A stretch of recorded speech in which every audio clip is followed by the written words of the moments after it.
चारों ओर घना अंधेरा था और आसमान में बिजली कड़क रही थी। इसी बीच एक टैक्सी आकर लक्ष्मी होटल के सामने खड़ी रही। सिया उसी टैक्सी से नीचे उतरी और ड्राइवर को पैसे देकर होटल में दाखिल हो गई। वहीं दूसरी ओर मैनेजर और असिस्टेंट कॉरिडोर से चलते हुए सीढ़ियों की ओर जा रहे थे।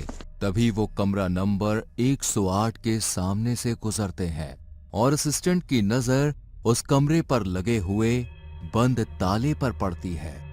सर, हम ये कमरा क्यों नहीं देते किसी को? असिस्टेंट का सवाल सुनकर मैनेजर घबरा गया।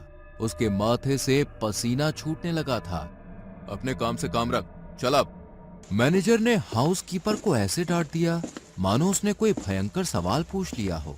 इसके बाद वो दोनों रिसेप्शन काउंटर पर आते हैं और तभी उन्हें सामने से सिया आती हुई दिखाई पड़ती है।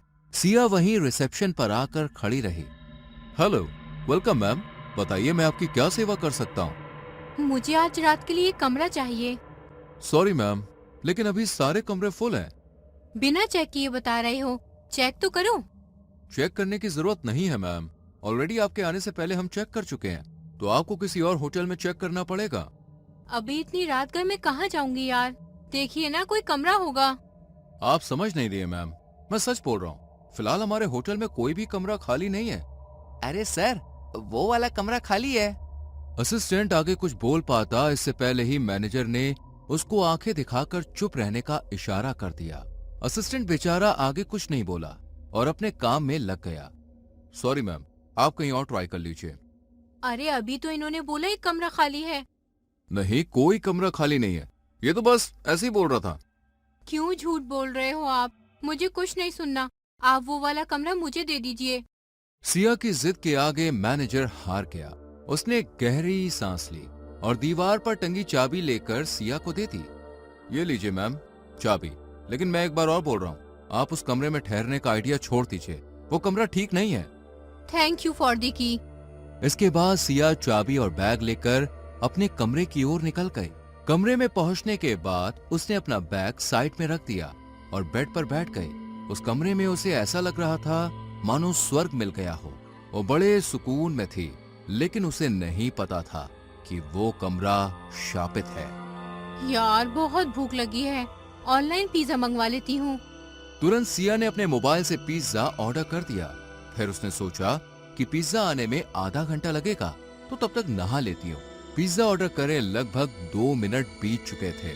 सिया अपने बैग से टॉवल और नाइट ड्रेस निकालती है। फिर वो नहाने के लिए जैसे ही बाथरूम की ओर जा रही होती है कि तभी कमरे की डोर बेल बजती है। इस वक्त कौन आया होगा? सिया मन ही मन सोचती है और जाकर दरवाजा खोलती है। जैसे ही दरवाजा खुला कि उसने अपने सामने एक डिलीवरी बॉय को खड़ा पाया। उसे देखकर सिया को बड़ा अजीब लगा। मैम, आपका ऑर्डर। इतनी जल्दी? ऐप में तो आधा घंटा दिखा रहा था, अभी तो 5 मिनट भी नहीं हुए। हाँ मैम, फास्ट सर्विस है हमारी। कुछ ज्यादा ही फास्ट है। ठीक है, अंदर रख दो। सिया के कहने पर आकाश कमरे में दाखिल हो गया और उसने पिज्जा बेड पर रख दिया। मैम, पेमेंट कैसे करेंगे, कैश या ऑनलाइन? कैश कर देती हूँ, रुको। सिया ने कह तो दिया कि पेमेंट कैश कर देती हूँ, लेकिन जैसे ही उसने अपने पर्स में देखा तो वो परेशान हो गई। क्या हुआ मैम? मेरे पास कैश खत्म हो गया है। कोई बात नहीं मैम, इस कमरे में कई बार ऐसा होता है। मतलब? मैं कई बार इस कमरे में डिलीवरी करने आया हूँ, तो सबको कैश की प्रॉब्लम होती थी। ओह, कोई बात नहीं, मैं ऑनलाइन कर देती हूँ। हाँ, देख लीजिए अगर ऑनलाइन हो जाए तो। सिया ने ऑनलाइन पेमेंट करने के लिए अपने मोबाइल में देखा तो सर्वर डाउन था। उसकी किस्मत ही मानो फूटी हुई थी। बैंक का सर्वर डाउन है, अगर तुम्हें प्रॉब्लम ना हो तो क्या तुम थोड़ी देर रुक सकते हो? जैसे ही बैंक सर्वर की प्रॉब्लम ठीक होगी मैं पेमेंट कर दूंगी। ओके, ठीक है। थैंक यू सो मच यार। कोई बात नहीं मैम। अरे एक काम करते हैं ना, चलो तुम भी आ जाओ, साथ में पिज्जा खाते हैं। अरे नहीं नहीं मैम। क्या नहीं, चलो आ जाओ। अच्छा ठीक है। इसके बाद सिया बेड पर बैठ गई और उसने पिज्जा का बॉक्स खोला। उससे थोड़ी ही दूर बेड पर आकाश बैठा था। फिर दोनों ने पिज्जा खाना शुरू किया। वैसे तुम रात को कितने बजे तक डिलीवरी का काम करते हो? 9 बजे तक। 9 बजे तक? लेकिन अभी तो 1 बजने को है, फिर आज देर क्यों हो गई? आपके ऑर्डर के लिए रुका था। क्या? मतलब पैसों की जरूरत थी तो आज थोड़ा ज्यादा। अच्छा, वैसे तुम रहते कहाँ हो? इसी कमरे में। क्या? मतलब इसी कमरे के पीछे थोड़ी दूर मेरा घर है। अच्छा, वैसे मैं तो अभी तक यही सोच रही हूँ कि तुम इतनी जल्दी पिज्जा लेकर आ कैसे गए। ऐसा लगा मानो कमरे के बाहर ही खड़े थे और मेरे ऑर्डर का वेट कर रहे थे। कभी कभी कुछ घटनाएं ऐसी भी होती हैं जो समझ में नहीं आती या जो हमारी कल्पनाओं से बाहर होती है, लेकिन वो होती जरूर है। और तुम भी कभी कभी बहुत अजीब सी बातें करते हो। सिया और डिलीवरी बॉय बातें कर रहे थे कि तभी अचानक कमरे की लाइट बंद हो गई। अरे यार, ये लाइट को क्या हुआ? परेशान मत हो, इसका तो रोज का है। रोज का है मतलब? अरे पहले भी मैं डिलीवरी करने आया था तो ऐसा हो चुका है, लाइट चली जाती है। एक्चुअली इस कमरे की वायरिंग में ही प्रॉब्लम लगती है। मैं रिसेप्शन पर कॉल करती हूँ। हाँ, ट्राई कीजिए। सिया कमरे में पड़े लैंडलाइन पर से कॉल लगाने का ट्राई करती है, लेकिन कॉल नहीं लगती। शिट, लैंडलाइन भी बंद है। अरे कोई बात नहीं, 5 मिनट में आ जाएगी। वैसे तुम आखिरी बार कब आए थे यहाँ डिलीवरी करने? 13 मई को। उसके बाद मैं कभी आ ही नहीं पाया।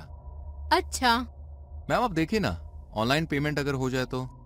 हाँ, 1 मिनट। आकाश के कहने पर सिया अपने मोबाइल में देखती है तो सर्वर का इश्यू सॉल्व हो गया था। उसने तुरंत पिज्जा का पेमेंट कर दिया। लो, हो गया। जैसे ही सिया ने पेमेंट किया तभी अचानक लाइट आ जाती है। लीजिए, लाइट भी आ गई। एग्जैक्ट 5 मिनट हुए। हाँ यार, तुम तो भविष्यवाणी करते हो। अरे नहीं मैम, ऐसा कुछ नहीं है। ठीक है, अब मेरे जाने का टाइम हो गया है। ठीक है, by the way thank you so much. इसके बाद डिलीवरी बॉय वहां से चला जाता है और तभी सिया को याद आता है कि वो नहाने जा रही थी। वो फिर से टॉवल उठाती है और बाथरूम के दरवाजे की ओर जाती है। तभी अचानक फिर से कमरे की डोरबेल बजती है। अभी कौन आया यार? लगता है नहाने का मुहूर्त ही नहीं है। सिया परेशान होकर दरवाजा खोलती है तो सामने वही डिलीवरी बॉय खड़ा था जो अभी थोड़ी देर पहले ही निकला था। उसे देखकर सिया चौंक गई। तुम फिर से आ गए? फिर से? नहीं तो, मैं तो पहली बार आया हूँ मैम। बस अब इतनी रात गए, मजाक मत करो। बोलो क्यों आए हो? मैम ये आपका पिज्जा लेके आया हूँ मैं। अरे एक बार तो दे गए, और कितनी बार दोगे? दे गया मतलब मैम मैं तो पहली बार ही आया हूँ। अरे तो वो क्या है? बोलते बोलते अचानक सिया पीछे मुड़कर बेड की ओर देखती है तो वहाँ पिज्जा का कोई बॉक्स नहीं था। ये देखकर तो उसके होश ही उड़ गए थे। तभी उसे मैनेजर की कही बात याद आई और उसे समझ आया कि थोड़ी देर पहले जो डिलीवरी बॉय आया था वो असल में एक आत्मा थी जिसके साथ उसने पिज्जा खाया था। और ये सोचते ही सिया बेहोश होकर वहीं गिर गई।